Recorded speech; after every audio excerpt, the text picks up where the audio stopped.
With public speaking, like I've always hated it and I've never wanted to do it. And I've just always thought, like you said, Ed, I'm going to have to live with this. I'm just going to have to grind through it. Me now being in the room, working with people, gestures and everything else is worked so well for me versus pre this course where I wouldn't look at people, just try and grind it out, just try and get out of the meeting as quickly as possible and just, yeah, not enjoying it at all. I am here today with Rob Clark, who is the number one finance guy at Music Magpie, a business I'm sure you've all heard of, maybe even purchased from. Rob has very kindly agreed to tell us a little bit about his experience in the program. So, Rob, thanks very much for being here, mate. And without further ado, let's get right into it. Can you tell us how you felt about public speaking before we worked together? I'd be overwhelmed with nerves, my voice would go, I'd sort of shy away, I wouldn't look people in the eyes, I'd just try and ride it out, get through it, keep my head down and just not enjoying it at all. It's not a great mindset to have going into a meeting, is it? I'm going to try and grind it out and get through it as quick as I can and not look at anyone. So you're doing technical presentations and financial data as well, Rob. So you've got to get through quite a lot of content there. So it must have been difficult for you. I guess there's one thing sort of knowing your numbers and everything from my perspective to then sort of relaying it to like non-financial people.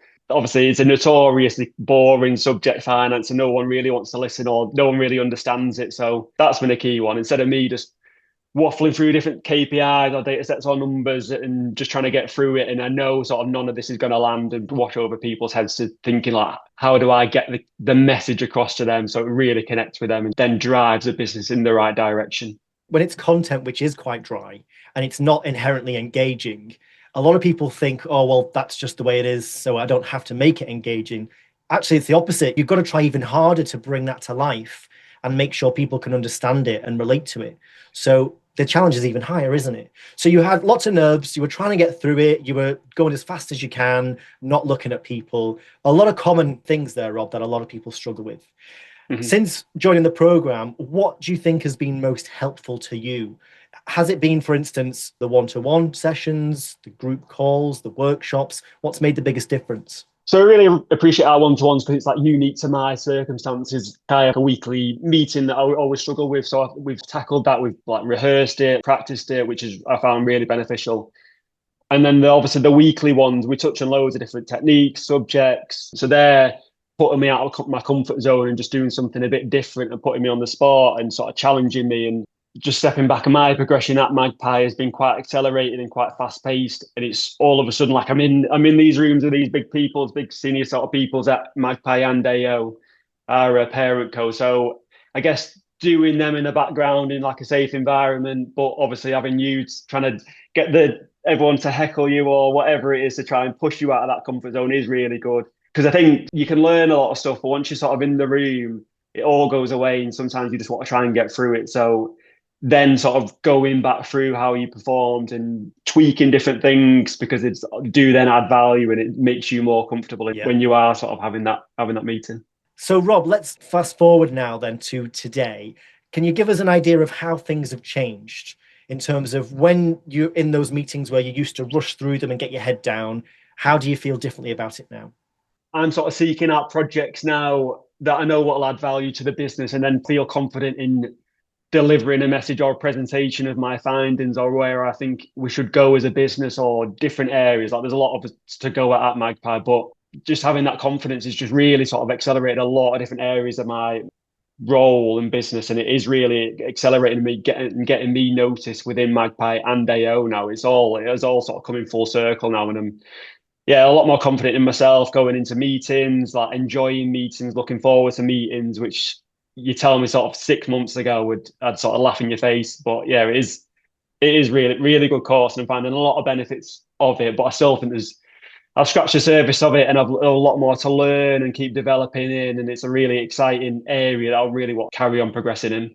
What would you say to anyone else who's watching this, who's in a similar position?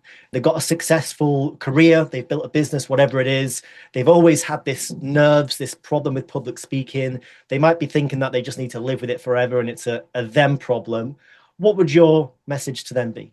My experience with public speaking, like I've always hated it and I've never wanted to do it. And I've just always thought, like you said, Ed, I'm going to have to live with this. I'm just going to have to grind through it. You even sort of shy away from doing the course because you think it's going to have to get worse and you're going to get laughed at. But it is one of them. It's a very teachable and learnable skill, and it pays off not only just in meetings, but then the after effects from them meetings, which then pays benefits in your salaries, your role progression, and everything else. And it is really good. I see myself pre-course like totally different light to where I'm at now, and obviously like I'm on the course for another 6 months, and yeah, it's only going to get a lot better sort of back end of this year. So yeah, it's all really good, and I just can't recommend you as a person highly enough. It's yeah, really good course. Thanks, mate. Well, listen, last thing we'll say before we wrap up. Rob is now actively seeking some external speaking opportunities. So if anyone out there is running an event or a panel or a podcast and you're looking for a finance expert with real world experience in a business like Music Magpie to come and share some wisdom, then Rob, what's the best place for them to find you? Yeah, cheers for the recommendations. So LinkedIn, message me on LinkedIn is fine. I'll trying to get a bit more active on there for a few more posts on there. So yeah, get me on LinkedIn and happy to be a part of it. Rob, thanks very much for this conversation, mate. Really appreciate it. For anyone watching at home, you can connect with Rob on LinkedIn, me as well, and you can find out more at projectcharisma.com. All right. Cheers for now.